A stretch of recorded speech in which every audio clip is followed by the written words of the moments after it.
Hi, everyone, and welcome to Refresh with OMS, number one, our five-part webinar series, and today's session on resilience following OMS during COVID-19. My name is Alex Twerski. I'm the Global Marketing and Communications Manager from OMS, and I'm coming to you from Los Angeles, California, and I'm really pleased to welcome all of you to the webinar, to our first session. Thank you so much for attending.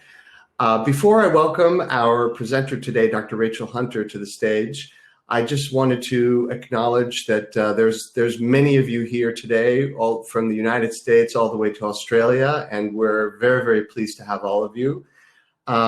We have a large audience, so please bear with us if there's any little glitches or technical issues. We'll do our best to resolve them and ensure that this is a smooth experience. Before we presentation, I just wanted to go over a few housekeeping issues so that you're all sorted and ready to go as soon as Rachael enters the stage. First of all, the session is going to run approximately 60 minutes, and Rachael's presentation will be roughly 20 minutes or so. And then we're going to open up the floor to questions for about 40 minutes or so, and I'll be back when that happens to share those questions that you're already starting to pose with Rachael.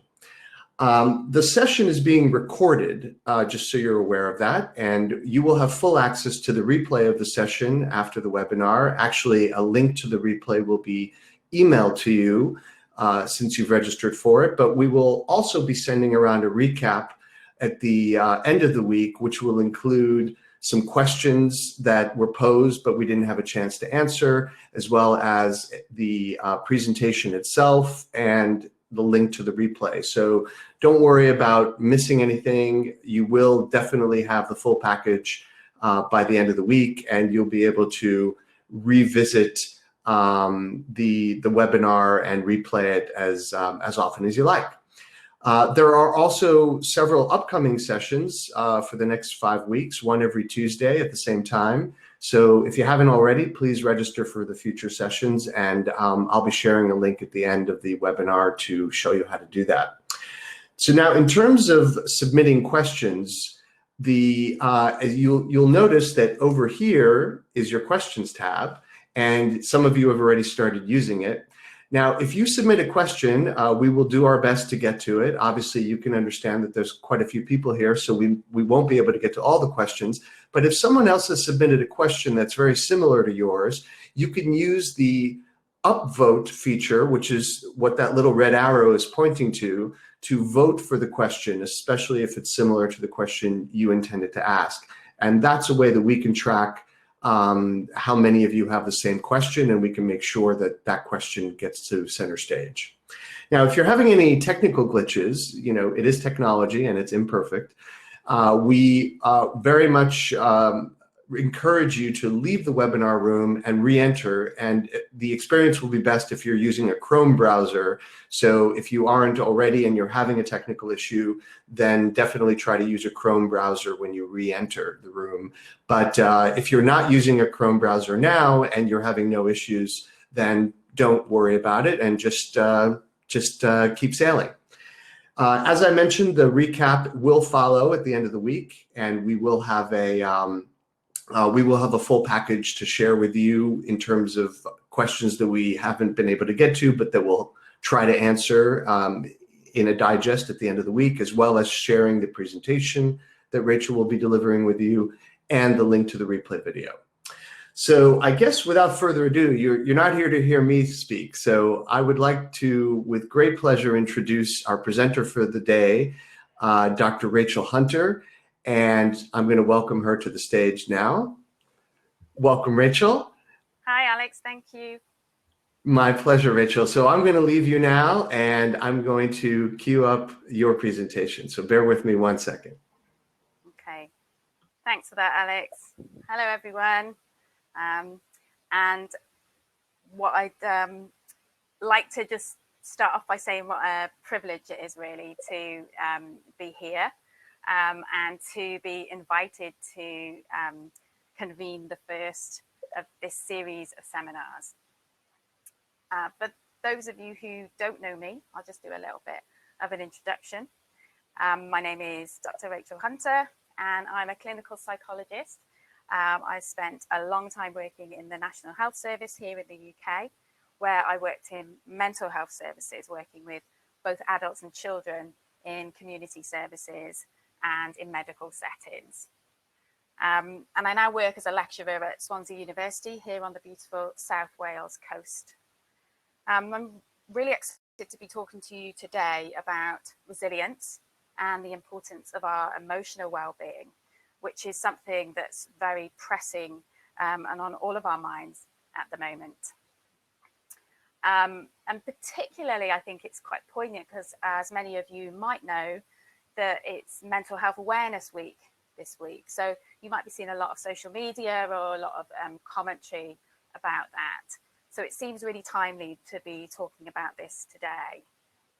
As Alex said, this is the first in a series of seminars. And over the next few weeks, you're going to be joined by some of my lovely OMS facilitator colleagues who I know are working really hard to put together some really good and useful content for you over the next few weeks. So please do sign up to those webinars as well. But before we go any further, it's probably helpful to just do a really, really brief recap of the OMS program, just because we may have a few newcomers here today. So it seems really important just to rattle through some of the key points of the 7-step recovery program. As many of you know, the diet component, the nutrition component of OMS is very much the cornerstone of the program. So that is a whole food, plant-based diet that's rich in omega-3, either through fish and seafood, but also through supplementing with flaxseed oil. Secondly, exercise, regular exercise, preferably every day, but at least 3 to 5 times a week, exercising for about half an hour. It's really, really essential. The other steps of the program include stress management, or as described here, mindfulness and meditation. We also include in the other steps looking after, protecting and preventing MS in other family members. So what you can see here are the key steps. And overall, we know that each of these steps works really, really effectively, but you can maximize the effect by using all of these steps together. So the OMS program really is a lifestyle change, a lifestyle approach to managing MS. So moving back to the focus of today and very much thinking about the current COVID-19 pandemic, I think you'll agree with me, this has really forced on all of us new ways of living, new ways of working. I certainly, for one, hadn't anticipated doing webinars from my bedroom. So it's really been a challenge for all of us for lots of different reasons. And actually, it's been a challenge for some more than others. And I'm really mindful of that as we talk. So I really want to hold that in mind. But it's probably quite important that we just take a minute to just stop and have a little think about, why is it? Why does it feel so hard? And in many respects, that seems kind of obvious, doesn't it? It's really hard because this situation is completely novel, very much like the virus itself. It's a novel situation, and it's completely unprecedented. We've heard that word so many times over the last few months. It is hard. It was unexpected, and it's left us living in a world with great uncertainty. And certainly the MS community, we know about the challenges of living with uncertainty. But it's really, really important that we acknowledge these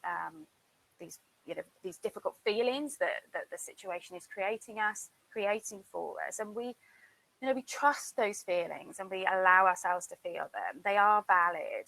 They are valid emotions that we're feeling.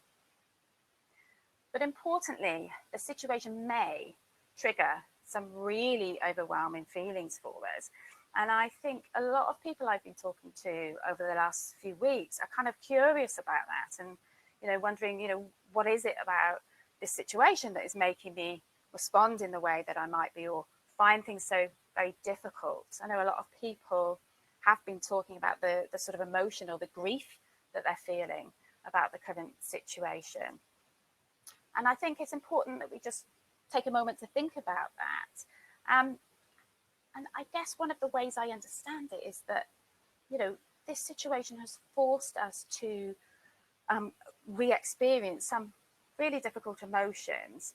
It may be triggering for many of us really difficult memories, okay? Other times in our life when we may have felt really out of control, we may have felt very hemmed in, we might have had that feeling of being stuck or out of control. We just might be experiencing that again. It might be reminding us in a kind of very emotional memory kind of way. And what can happen when we have these difficult memories triggered is that they can come over us, they can overwhelm us. And this is kind of exacerbated really by the situation as it is, the isolation we find ourselves in, and the way we can't access all of the coping strategies that we might ordinarily use to keep ourselves well and to keep ourselves feeling positive. A lot of those things have been removed, even if that's just going to the gym or seeing our close family and friends as regularly as we'd like. So it's removed a lot of those things that we've come to rely on. But more than that, actually, I think what I've come to realize is that this sort of situation, particularly of lockdown, and I realize we've got people from all over the world tuning in today, but here in the UK, certainly, we're very much still in a period of lockdown. And having this period of lockdown means that we can't use all of those things that we do to distract ourselves very often. Difficult feelings or these tricky memories that we might be, that we might have. So all those things we use to distract our attention or to avoid those tricky memories and feelings, they've been challenged. So why is this important? Well, let's remember what's happening at a physiological level. Okay. So those of you who I'm sure, like me, did so much digging deep into and our understanding of what's happening at a physiological level in MS. So, our understanding is that, fundamentally MS is a very inflammatory condition. And what happens when we're under stress, as you know, we've heard about this so many times, we hear about it on the media a lot, is when we're under stress, our body activates its fight or flight system. When we're under threat, the fight or flight system, the sympathetic nervous system gets activated. It's flooding our body with these kind of quite toxic stress hormones and chemicals like cortisol, for example. And that's okay in short measure, but if that becomes a chronic and ongoing thing, that can be really dangerous. It's like pouring petrol on a fire. It can really add to the inflammatory process. And so we need to really think about how we can activate the other side of that system, the parasympathetic nervous system, the system that allows that repair, that rest and digest. It's sometimes called the opposite process to the stress response. Now that's really important for us all the time, but even more so at the moment, because we're getting bombarded really by messages of fear. We're getting bombarded by information that can be frightening or worrying for us and our families. So what can we do? Well, I'm all about trying to keep things simple. And I think what is really important that we do, and we cannot underestimate the importance of it, is that we focus on the basics. Let's try and keep the basics going. Let's keep it really, really simple. So as you can see in the triangle here, this is Maslow's hierarchy of needs. If you look at the bottom there, all the really blue building blocks along the bottom, what you can see are they're very fundamental basic needs that we need to get right. And what I find really interesting is often when I talk to people who are struggling, what we instinctively want to talk about is the stuff at the top of the pyramid. And actually, what's most important and fundamental really to well-being are the things you see along the bottom of the triangle there.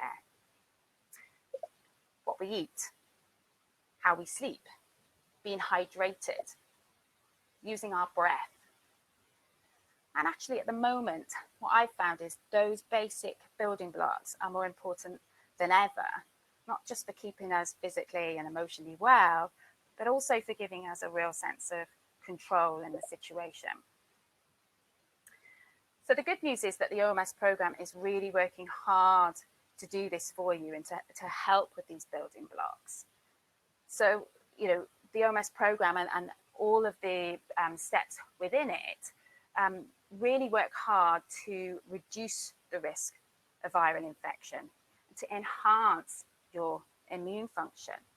So eating a healthy diet, exercising, for example, all of these are fundamental parts of the OMS program, and they're associated with protecting us from viral risk and improving our immune function. So the OMS program is really working hard for you. So keeping those basics in place has real value in the current climate. But we also need to think really carefully about our emotional well-being, as we've been talking about already today. And I think sometimes we can describe the OMS program as, simply a diet, which it is not. And I think the really great thing about that is it reminds us that we really need to pay as much attention to what's going on up here as we do to the food that we put on our plate. And that's really important because there's a natural tendency that's, an evolutionary response. And that tendency is for the human brain to really focus on the negatives. So they'll always look for the risks and the threats. Instinctively, we do that. We have a negative bias. And that's helpful. It's evolved for a reason. It's kept us safe for a long, long time. But when this is constant, when this is a chronic state, that's when the problems can come.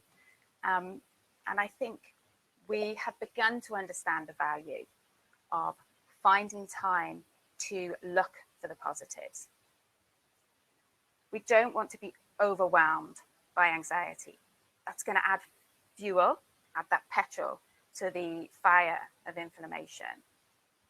So during this really challenging time, we might just need to work that little bit harder at focusing on our thoughts and the role that how we think is playing in how we feel.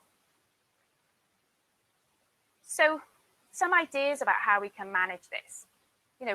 This is a worrying time, and for many of us who are prone to worry, including myself, it can feel really challenging to avoid the fear messages or try not to worry. It's not really that simple. So some little tips that we can cover today include allocating yourself some worry time. So if you really feel like you need to think through all the what ifs, and all the sudden eventualities, allocate yourself a period of time in the day. Use that time to worry. Run through all the possible scenarios, allocate yourself half an hour and get that worrying out of the way. And that means other parts of the day, if you start to worry, you can start to think, well, actually, I'm not going to worry about that now because I'm going to worry about it in my worry time. If there's a particular thing bothering you that you want to make a plan about, you don't know what to do, then sit down, make a plan, write it down, and put it to one side. Again, using writing, journaling, sharing is a really fantastic way of letting go of those anxieties. I think it's really important that we show compassion and kindness to ourselves.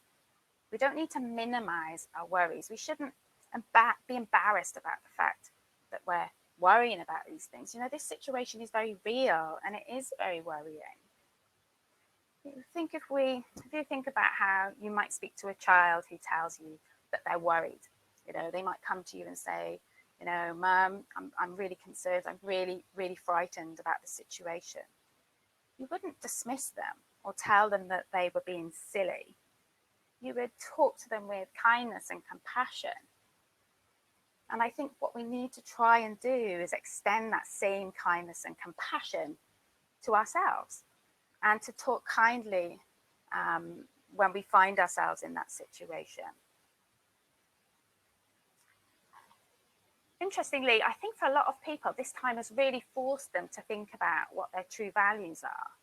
It's taken away all those things that we fill our life up with, the busyness, the work, the things that we convince ourselves that we need. And when they're all taken away, what people are starting to notice is that actually, this situation has made me realize what's most important to me. It's spending time with my loved ones. It's eating nice food. It's being outside, going for a walk. And it's really making people get much more in touch with their values. And that's really important, because if we think about what our true values are, then we can start to act on a day-to-day basis much more in line with our meaning and our purpose. And actually, we think a lot, don't we, about happiness, and sort of it's quite a Western idea of striving for happiness, and maybe when I achieve that or I get that, then I will be happy. But in actual fact, what we know is that it's people who have lives that are authentic, who live a life that is connected to their meaning and purpose, that show the greatest contentment and levels of happiness. So what are the ways we can start to manage things on a day-to-day basis? How can we integrate more of this into our lives? Well, we can practice gratitude. Those of you who've heard me talk in the past know how much I value the role of just simple daily practices, and that good mental well-being isn't a kind of magical, there is no magic secret, and there is no magic pill. A lot of the time it comes down to very simple daily practices, and sometimes they're practices of gratitude. So keeping a gratitude journal, making a gratitude list in your head, on paper, whatever works for you. But one really, really great way of engaging in daily gratitude, a daily practice that we know is really, really helpful, and also has that fantastic anti-inflammatory, that rest and digest response that is going to keep us healthy and look after our physical and emotional well-being. And that's mindfulness and meditation. I've had a lot of people talk to me over the last couple of months and say, this is really challenging at the moment. I don't really have any quiet time, quiet space in the house. I can't sit and do my meditation practices. And it might be really, really difficult for many of us to be doing that on a consistent basis. But again, what I would urge is you to be kind and compassionate to yourself. That's okay. This is a really unusual situation. But it may be that, those practices are even more important now than ever. So just finding a way to make it work for you. So one little idea that I use is when I boil a kettle, for my cup of tea or my coffee or hot chocolate, whatever you're going to make, in the time that it takes for the kettle to boil, I'll just check in with myself and just notice, I'll notice where I'm breathing. So if I notice that my chest is tight, for example, I might notice that I'm breathing up here around the top of my chest rather than deep into my tummy, onto my diaphragm. And if that's the case, I might take that time while the kettle is boiling to just focus on my breath. So inhaling deeply, exhaling for longer. So maybe inhaling for 4 and exhaling for 6. And it sounds really simple, but that simple act of making your exhale longer than your inhale, it kind of tricks your sympathetic nervous system and it tips it into a parasympathetic response. So it's a really nice little reminder to our body and to us that we really do have this kind of superpower at our fingertips. The breath. It's free, there's no side effects, and you can enjoy the time of quiet, just having that inhale, that longer exhale. And I think one of the important things we need to remember that this is a really challenging time. We might need to make adjustments to our normal practices, and that's okay. We need to be compassionate and kind to ourselves as we would be to other people. What you can see here on this slide is that as the challenge increases, what we might need to do is just increase our compassion for ourselves, but also for other people. And related to this, what we've heard a lot about over the last couple of months is about how that, while we may be physically disconnected or distant from people, from our loved ones and from our family, we can still remain socially and emotionally connected. And that's really, really important. And it's not just important because we want to avoid people becoming isolated and we want to avoid people becoming lonely, because we know that that's really unhelpful for people's emotional well-being. But it's also really important because we know there's a really, really neuroprotective physiological response that happens when we're in relationships, when we're in a supporting, reciprocal relationship with other people. Our body, when we're in those kind of connections, our body is flooded by oxytocin. So this is that lovely love hormone, or the cuddle hormone sometimes called. It's certainly my favorite hormone, that's for sure. And what we know is that cascade effect floods our body, and it brings with it not just really positive physiological responses, but it's also really good at an emotional level. It helps us feel good, but it's also very protective for our brain. It's associated with good brain health.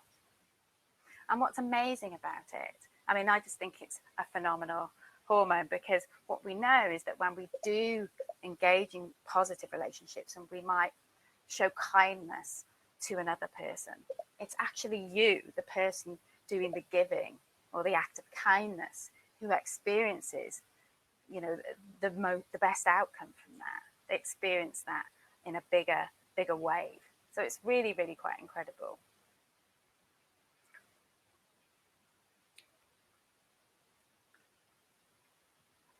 So while, this is an incredibly uncertain time, and undoubtedly there is a lot more uncertainty ahead, what I do want to remind you all of is the uncertain time we have already navigated. I want you to think about all of the times in your life that you have overcome. All those curveballs, all those life-changing phone calls where we thought, I'm just not going to, what can I do? How am I going to get over this? Most notably, the day we received our diagnosis, for example. And I want you to remember how you survived every single one of those moments, and how many of you actually thrived in that situation. So I'm going to leave you with the words of Professor Jelinek from his recent blog that he posted on the website. I'll give you a moment just to read through that.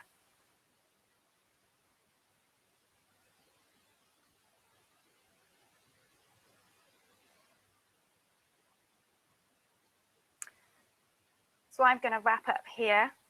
And at this point, I think I'm handing over to you guys to field some of the questions that you've been sending in to Alex. But what I would like to say is thanks for tuning in and registering for the webinar. Please do register for the other webinars ahead of us. And please do take good care during this really challenging time. That was really, really great. Thank you so much, Rachel. I know that I've learned a couple of things myself today, which I really appreciate. So thank you so much for that wonderful presentation. As Rachel said, we are going to be opening up the floor to questions, and I'm going to share one with Rachel now. Just a moment. So Rachel, we have our first question from our attendees is, how much vitamin D supplement should we and our children be taking? Okay. So all of the information about the best way to work out the vitamin D supplementation for your child will depend on their weight, really. So what I would suggest you do is log on to the Overcoming MS website, and you'll find all of that exact information there. I also know that's one of the questions that you'll be able to think through with Dr. Johnny White in a few weeks if people have specific questions about vitamin D. So what I would encourage you to go to the website and find the right information so that you get the right sort of situation for your children. Excellent. Our next question refers to a slide that you had in your presentation about what types of feelings the situation that we're in, COVID-19, might trigger. And the question is it wrong to not be feeling any of those things? That's a really good question. And, there's no right or wrong way to feel in this situation. This is a very abnormal situation. It's certainly not a situation any of us foresaw and expected to find ourselves in. And there's certainly no right or wrong way to feel in this situation. So any feeling you have is a valid feeling.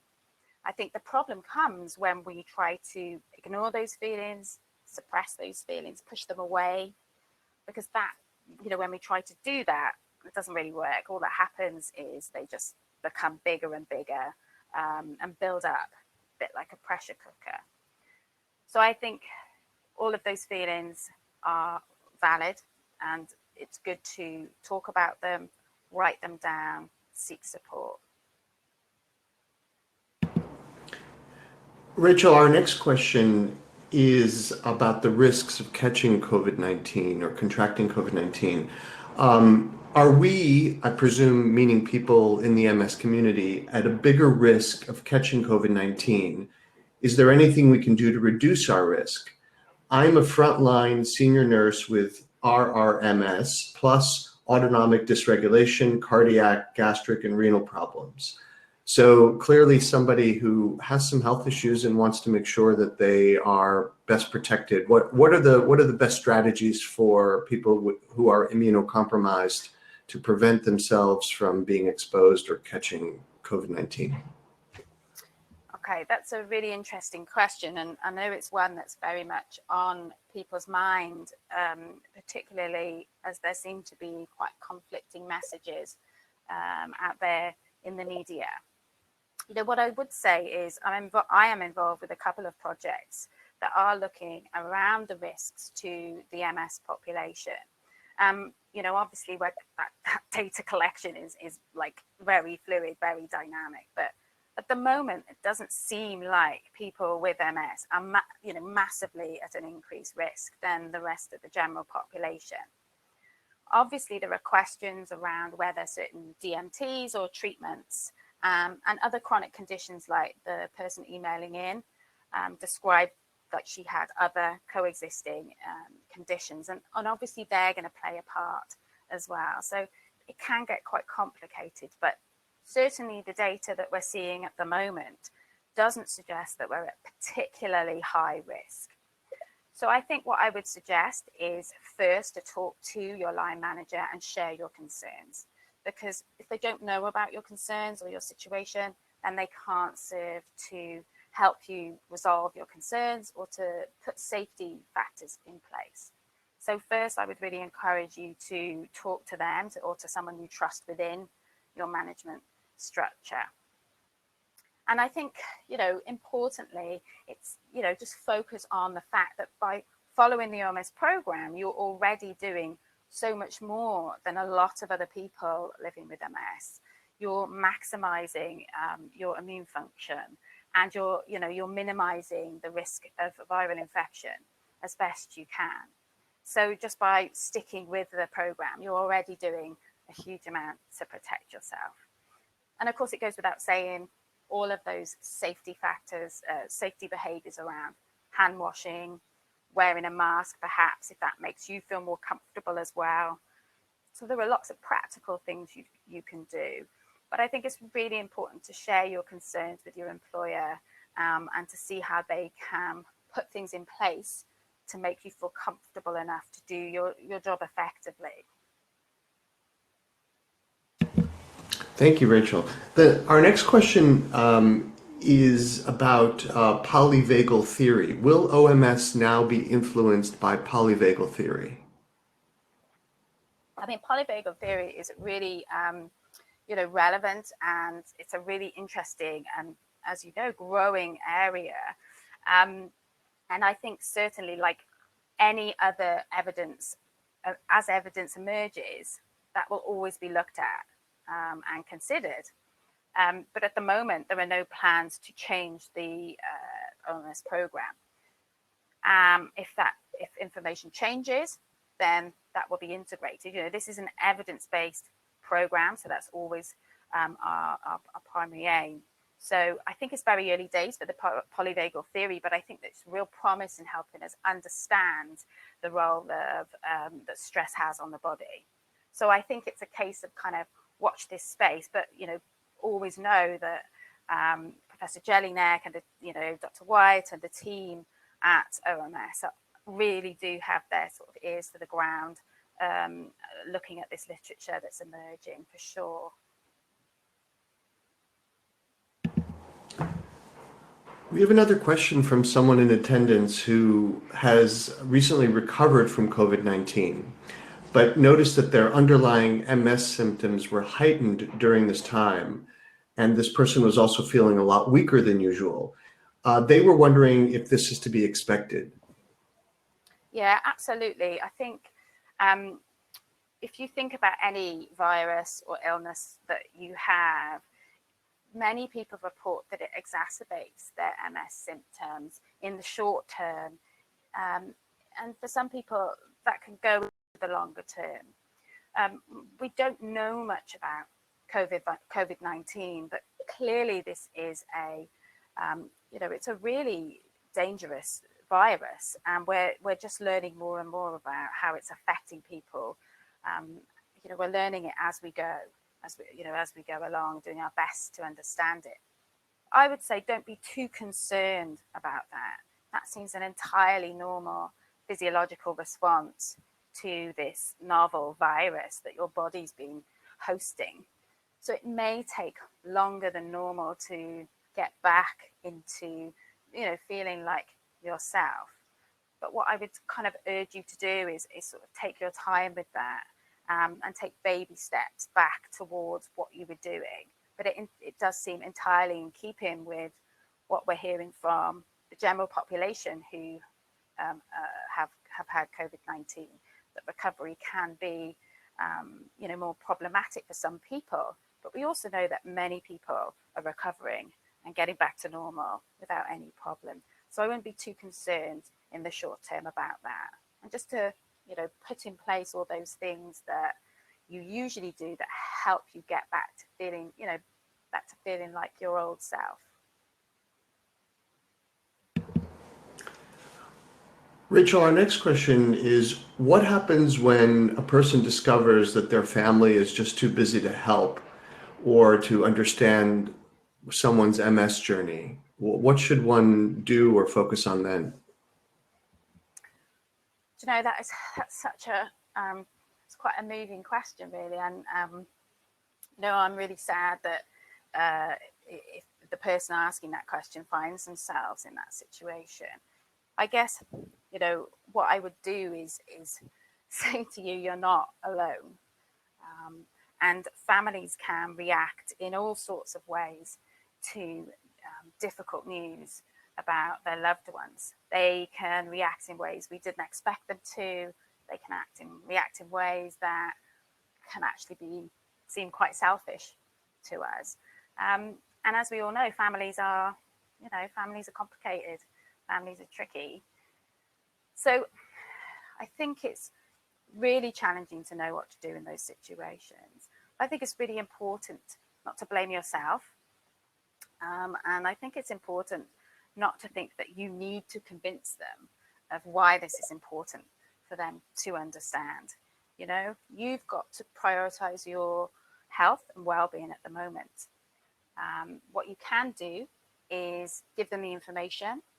You can share with them your concerns or your, the feelings that you have if you're feeling really sad or frustrated because they don't seem to be interested in a situation that you find yourself in. But really, it's not up to you to convince them. So sometimes it's important that we know when to step away and let go of those challenging relationships. In extreme situations, sometimes those difficult relationships can really be fueling that fire that we talked about of inflammation. So I would urge you to give them the information, tell them that you'd like them to be involved and what that would mean to you, but also to really prioritize yourself and take care of yourself at this time. That's really tough. Yeah. Good luck. Rachel, I'm going to read this question verbatim. Since March, when the virus concern hit my community, I have had crazy dreams and nightmares that wake me nightly. Do you have any advice for getting better sleep other than the most common sleep hygiene routines? I don't really feel anxious during the day as I have accepted this as the reality now. Okay, so really good question. And I'm certainly not a sleep expert, but it did make me laugh because I was talking to a colleague of mine who is a sleep expert, and she was telling me about all of the crazy dreams that her clients and the people that she'd been talking to had been telling her about. So it is a really normal response. And I think we're probably all having slightly strange dreams. They don't really help if you've already got a sort of pre-existing difficulty with sleep.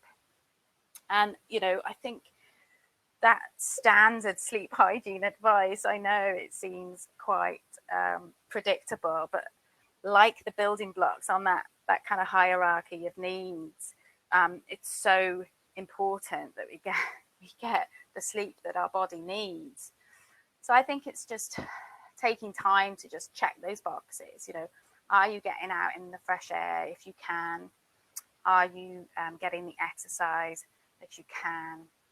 Are there practices that you can do to help with anxiety? I mean, it's interesting you say that you've kind of accepted that this is how it is, so you don't feel anxious in the day. But perhaps, maybe there are some anxieties there and they're emerging at night. So, I mean, one strategy you could try is to introduce doing journaling or a worry diary sort of last thing at night. So getting any worries or concerns out that they may not bother you during the day because, you're busy and things are going on, but they may be there at a very subconscious level. And often when we go to sleep, that's when those worries will come out. So, yeah, I'm sorry, kind of standard sleep hygiene, exercise, also making sure your room is really quite cool. That's kind of a nice tip for helping somebody to get off to sleep. Having a hot bath before you go to bed and going into a cool bedroom. And what that does is it helps your body temperature drop and actually helps you drop off to sleep a little bit more easily.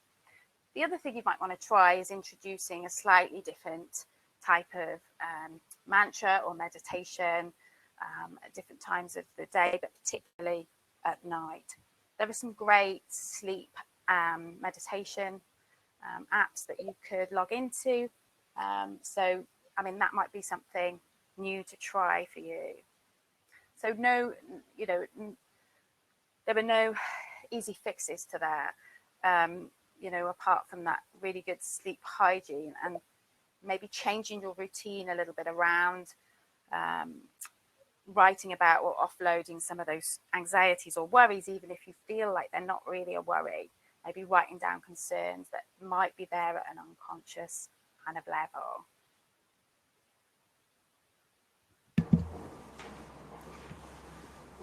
So our next question, Rachel, as I allow you to take a much needed sip of water, is how or indeed can we regain lost ground after a traumatic time? Yeah, another great question.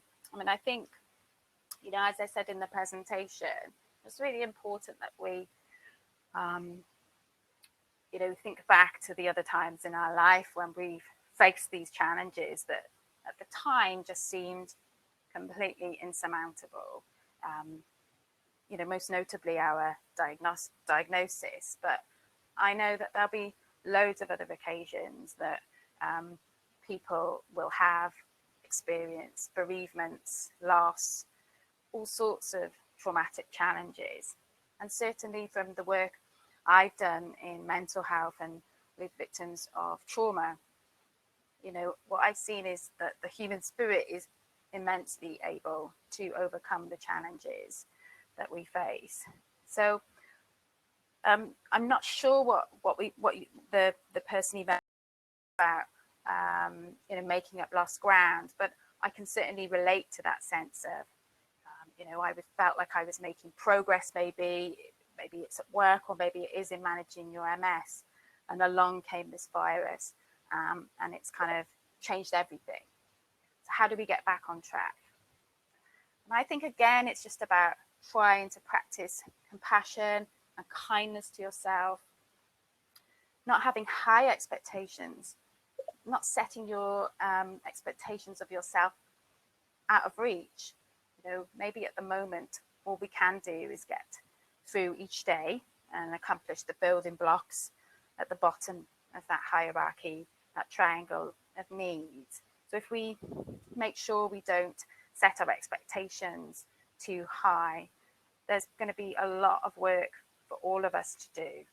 And I think one of the best ways we can do that is by supporting each other, you know, supporting our family, our friends, but also, you know, as a community, because this is going to be quite a long road for many of us, but especially for those of us who may be feeling really vulnerable at the moment.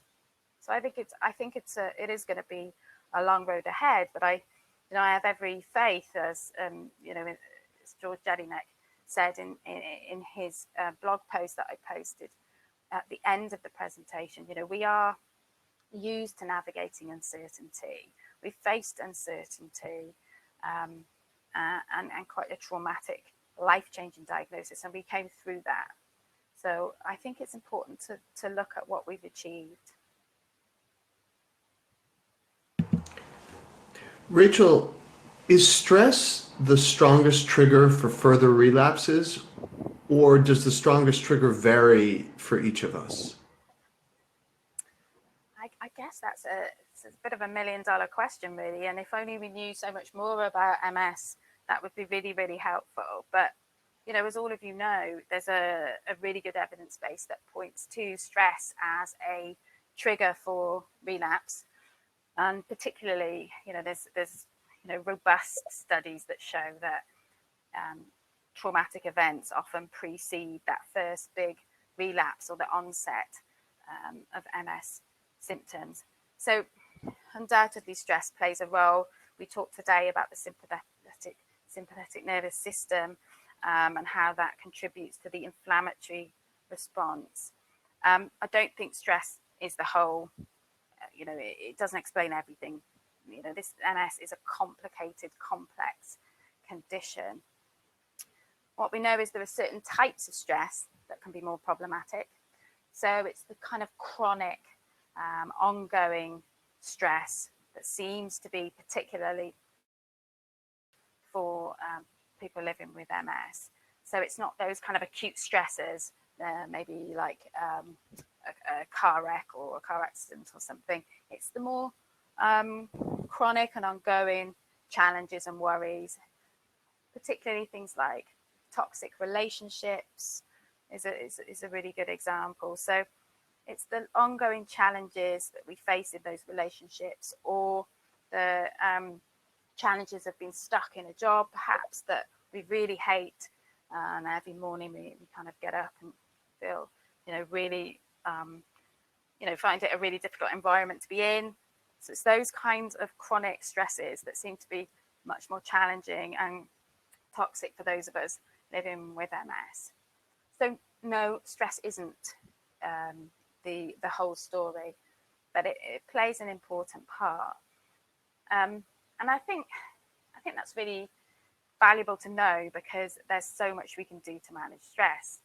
If meditation and mindfulness practices a challenge to you, it's always the part of the program that people report finding most difficult. And as I said, I think a lot of people are finding that difficult in lockdown, but actually it's a really important part of managing our stress. So we need to be kind again to ourselves, show ourselves compassion, and think about how and where we can integrate quiet time or mindfulness into our day. So that might just be listening to a favorite piece of music. It might be putting on our headphones and just taking 5. It could just be going for a walk on our own, without the headphones on, just being in a quiet space. So, although stress is a challenge for us, I like to see it as, something that is something we can work on. It's one thing that we do understand about MS. So it gives us a resource, really. So there's plenty that people can be trying to work on to help manage that stress and the effect it has on our MS symptoms. Rachel, do you have any insight into how to process accepting an MS diagnosis? This person is unsure if they've truly accepted the diagnosis or if they may still be in some sort of denial. Yeah, it's a really good question. And it's just so unique and so individual. And I promised I wouldn't say the word journey, but it is a bit of a journey. But it's not even a journey with an obvious beginning point and end point. It's a journey that sometimes goes over the Himalayas, through a tunnel, back round, hits some roadworks. It's a journey that's complicated and unique to you. And I think what I would say is about being patient and kind to yourself. The reality is the emotions that you're going through, you probably do need to go through. And so, understanding them, validating them, just accepting how you're feeling as your response to this situation is what's important. I think it's when we try to hide and push away those feelings, that's when the difficulties can come. So I think if it feels difficult, that's just because it is difficult. And some people revisit their diagnosis at different points in their life. Maybe if their symptoms change or their MS progresses, it can make us revisit our diagnosis again. So there is no line that you step over, in my view. You don't just suddenly one day, I've gone over the acceptance line, that's it. It's a dance, really. We go back and forth with how we feel and how we accept and understand and integrate this diagnosis into our lives. So I don't know if that is a helpful answer, but I think it's certainly one that everybody listening to the webinar will relate to. And thanks for asking that question, because it's a really good food for thought.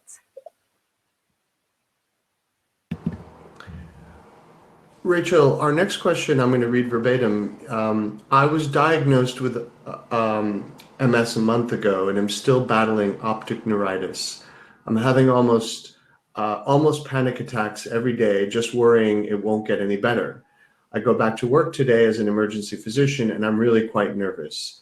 Do you have any further tips? Wow, yeah, that's really tough, and I'm sorry that you're in the situation where you're having to go back to work and the front line while dealing with this. So, just know that the situation you're dealing with is really challenging. That is going to be hard for you. And I think, when you take that viewpoint, you can have a compassion for yourself that sure, you are going to be freaking out. That is going to be massively anxiety provoking for you.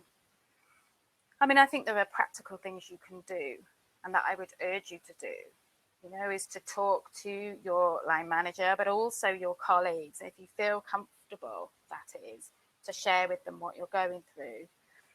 My experience is that most people are just desperate to support and help others when they can see that, what they're going through. I think if that is an option to you, I'd really encourage you to do that. But I realize you said, you're only a month since diagnosis, and all this must feel very fresh. It might not be something that you feel ready to share at the moment. So I think it's just taking all those really good practical steps as best you can, using worry time, writing down your worries, and trying to start a regular meditation practice or quiet time, something that allows you to wind down after your shift, but also maybe before your shift. What you might find really helpful as well, and it's not everybody's thing, but sometimes when we are feeling overwhelmed with anxiety, and I can completely relate to that, particularly in the period after diagnosis, I was very much the same. Sometimes having a mantra can be really helpful in that situation. So it might just be saying, I'll cross that bridge when I come to it. I'll cross that bridge when I come to it. I'll cross that bridge if I come to it. We all really empathize and relate to you being in the situation at the beginning of the journey and not knowing where and how this is going to turn out. The good news is you found OMS and, this amazing, wonderful community. And I'd, encourage you to reach out and talk to people and find support there. And hopefully that can be of use to you. Then just really trying to exercise compassion and kindness for yourself. Looking after yourself as best you can when you're not in work. Drawing on your resources that you have from family and friends. Don't isolate yourself. Our instinct when we're afraid is to withdraw and to hide and to isolate. And actually, sometimes we've got to force ourselves to do the opposite of that. Actual connection is actually what we need, support from other people. So yeah, practical tips about talking to people if that feels appropriate, and also some, strategies around managing stress and reaching out to the people that you think can support you emotionally within your own circle. Good luck. And now, Rachel, for our final question for today's session, how do you think stress of the situation we're in, COVID-19, will affect our MS and relapse rates? I mean, it's, we're really in uncharted territory here, aren't we? So, of course, there are no answers. But what I do know is that out of the MS community, those of us on the Oms program are giving ourselves the best chance. And if we practice all of these aspects of the program, there's every reason to believe that we're going to manage this, the situation just as well as anybody else. We haven't seen any evidence. I haven't seen any evidence at the moment to suggest that there's, this is having a big impact on people's relapse rate. I mean, I guess a little bit of that remains to be seen. But I think it's about taking that as information. We know that this is an unprecedented situation. We do not know how long it's going to go on.